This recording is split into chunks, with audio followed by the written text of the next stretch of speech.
Hey guys, it's Yuta. So, recently this anime girl caused a pretty heated debate on Twitter in Japan. This is a poster that the Japanese Red Cross made to ask for blood donation.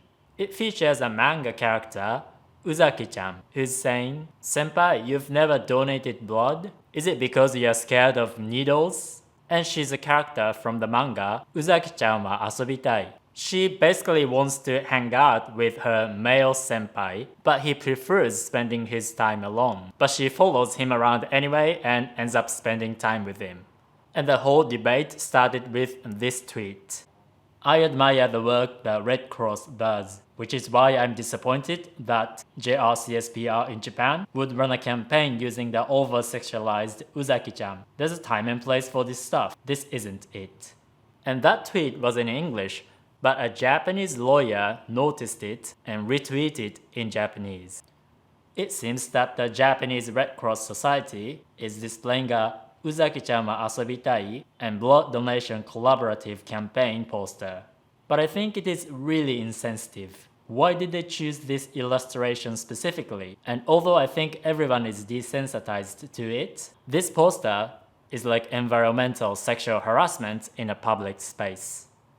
And that tweet got many replies, and some people of course agreed with her. This isn't the type of content that a public organization should be displaying, isn't it? Was there no one internally who had objections or concerns? My thoughts exactly. I feel like they are encouraging people to consume feminine traits sexually in the guise of an anime character. I feel insulted, and I'm unhappy about it. But most of the replies to her tweet was against her opinion. She's actually known for tweeting similar things in the past. For example, she also protested when NHK featured Kizuna Ai on their website. NHK is a national broadcast company in Japan, and Kizuna Ai is a virtual YouTuber. So some people are already familiar with this lawyer, and this person tweeted, "Oh yeah, the usual logic that it's sexual harassment because I don't like it. It's ridiculous. Why don't you come up with some ideas so young people want to donate blood?" And some people simply disagreed that the character was overly sexualized. I'm a woman myself, but my honest thoughts looking at the poster is, oh, it looks modern. There's not a lot of body exposure, and although the character has a nice body, I don't think it's sexual per se. I think they're just trying to make anime fans interested in donating blood. And actually, one of the most common replies is that the lawyer's view is against women with big breasts. So, if a woman with big breasts, such as myself, visits a blood donation center, does that make me insensitive? Am I sexualized because I have big breasts? And that was a really common reply, so many people addressed that point of view. They're not saying that big breasts are sexual harassment. The sexual harassment part is where they use a manga character that emphasizes the breast size, make her speak in a public service ad, and insist that it's a normal thing. So the argument is about the way her breasts are portrayed in the illustration and the context that it's a public ad. And it seems like many people who defend the poster is an otaku type, or hardcore anime fans. So many people address otaku who defend the poster. Regarding the matter of the blood donation poster, I want to say this to otaku who are saying that actual women with big breasts are having their rights infringed upon, or it's discrimination against actual women with big breasts. That's actually proof that those otaku can't differentiate between 2D and 3D. As a real woman with big breasts, I couldn't care less. Don't make up a reason to come up to cozy up to us.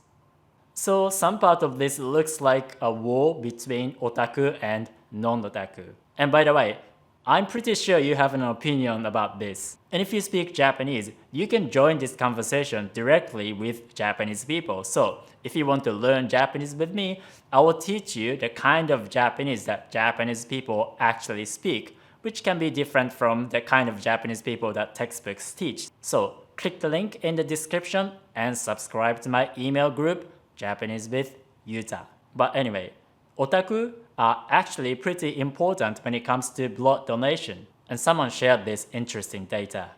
If you look at the Japanese Red Cross Society's own data, women do not donate blood. So that's why they are not thinking about women. Of the national total of 3,372,352 donations, men comprise 2,470,708. But for women, it's only 901,644. Men of all age ranges are donating more blood than women, and it's not just by a small margin, but by double or triple. No wonder they ignore those who complain but don't bother donating themselves. And that's interesting, and I didn't know that. Apparently in Japan, men donate more blood than women. And this isn't universal because the gender ratio is different in each country. I don't really know why, but maybe part of the reason that in Japan, women have more strict requirements when it comes to donating blood. But this tweet said something interesting. They will refuse your donation if you have had sexual contact with a new partner of the opposite sex within 6 months. That's why it's a great way to maximize blood collection to create a poster targeted at creepy otaku who have no sexual contact. And that's true. So in Japan, you can't donate your blood if you've had sex with somebody new in the past 6 months. In other words, you can only donate your blood if you're not getting laid or you have a long-term and exclusive sexual partner. So, no players. And I guess the type of person who is likely to meet that requirement are otaku who are too busy fancying anime girls and forget about real-life women. I don't know about you, but that sounds kind of sad. And the Red Cross definitely knows who they are talking to. Just look at some of the posters that they made in the past. You will have a pretty good idea who they are making those posters for. Right, Cube? And interestingly, somebody found that this also happened in the US. They went and told foreigners, oh, Japan's Red Cross is using such a sexualized ad. But then they were told, oh, this is America. That's hilarious. So otaku are very important people when it comes to blood donation. But the thing is, people who are against the poster aren't necessarily against featuring anime characters. And many people have more nuanced opinions. If you are an otaku with even a little bit of observation skill, I think you can easily understand why Cells at Work is okay, but Uzaki-chan is not okay in terms of time, place, and occasion. It's not because it's anime that it's not okay. It's sad that your only argument is, oh, it's just an illustration, even though you're an otaku. Because it turns out it's pretty normal for the Red Cross to feature anime characters, but their posters in the past didn't get criticized like this one. And this person gave pretty interesting examples. It's not that big breasts are not okay, it's how they are shown. In the illustrations below, all the characters have big breasts, but the sexualized one is on the right. The one on the left could be shown in a school textbook, but not the one on the right. And that's an interesting point because manga has its own visual language. They are like cliché expressions. And for example, a nosebleed in Japanese manga means that they saw something sexy.